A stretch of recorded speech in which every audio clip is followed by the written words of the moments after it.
irabot ki award ama phangzabasi ai gi oina di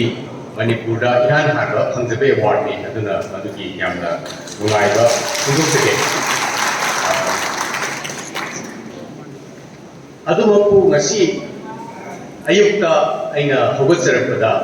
hauzagiba marutangdi nahan tarik mari Manipur da irang kanna hogalakpa numitsi laibak phaba haikadra ai Dhaka da leise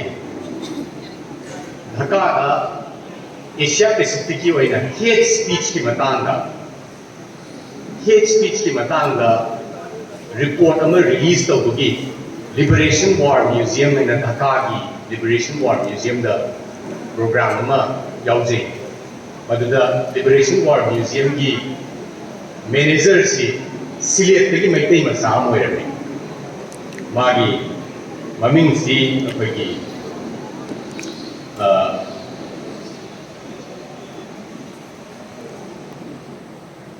apagi san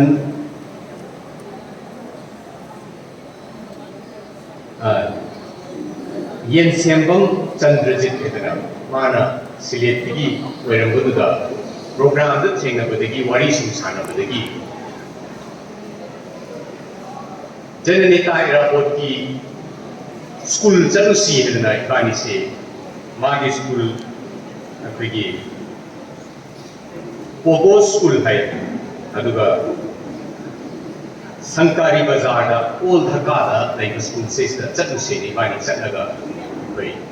magi school bu yengaga nahak wari sanai Manipur da Iran narang tarik 3 da horakpadagina ngasi tarik 3 phawba irang yam phatre do paw si yumdagi paw tajaraga Jananita Irabot ki school manakta nahtan ibani mogi sa thapam footpath da laiba sa thapam amada sa thap ibani wari sana khunjabu loi ngasi hangning ningjare na kar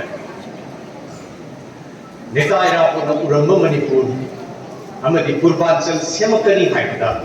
Bharat Sarkar ya tungwa achuba policy ama mana adugi mayok da lekhiba amadi sakti phana chawpa oiragasu akhoi leibak ki oiba core vital interest ama tholpa matamdadi maduda uncompromisingly magi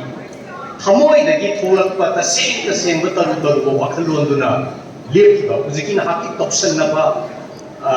leibak ningma sajana banataba adunasu ma vote karakana MLA oina nungaina leiba yaraba punsiro do tokhoga somna pungdom da irang horodagi miro oina chenbibagi wari do koi thengnase ada direct dadi thengaroi do ba sumai do dana Neta Irabot ki wari Neta Irabot ki program si chachani haiba wari yumda wari sana matamda akoi imana akoi idhau si karama mom sai na matam amada paisa yam pai ba Manipur da hamba film ko ko pa ni na hai mi na di paisa pai ne na we dum pai ni idhau da ki tab ja ko ba wakhalo na matam di mi na to thabak taw ni mungoi si yam koi hai ra ni adu moi si Neta Irabot ta yam lu na tinarakhiba mi ni aduna mana underground ta khra matamda maring pullamada laiyena kai mase aduga maring nupi saraga maring nupi ki pije selaga singzamaida ani yumla khut phawrkana wari saragi wari je tenge adu nomati hanba pharak talana ido kota laibe wari su tengazari Manipur ki wari se miku salaga yemragadi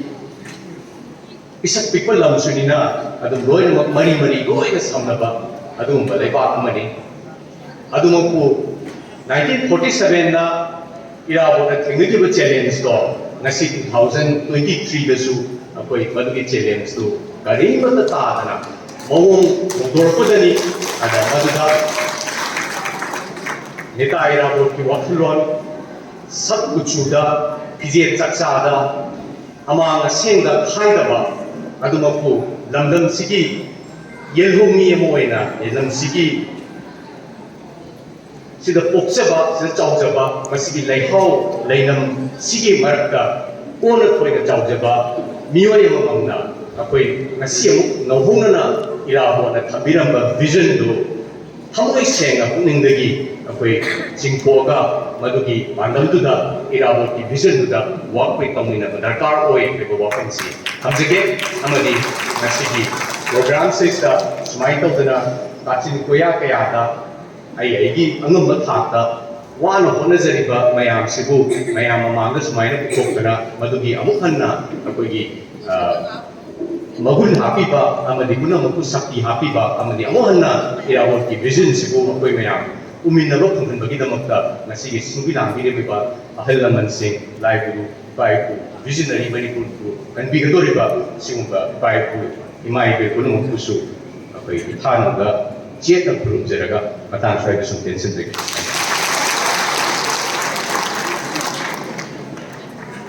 Sorry.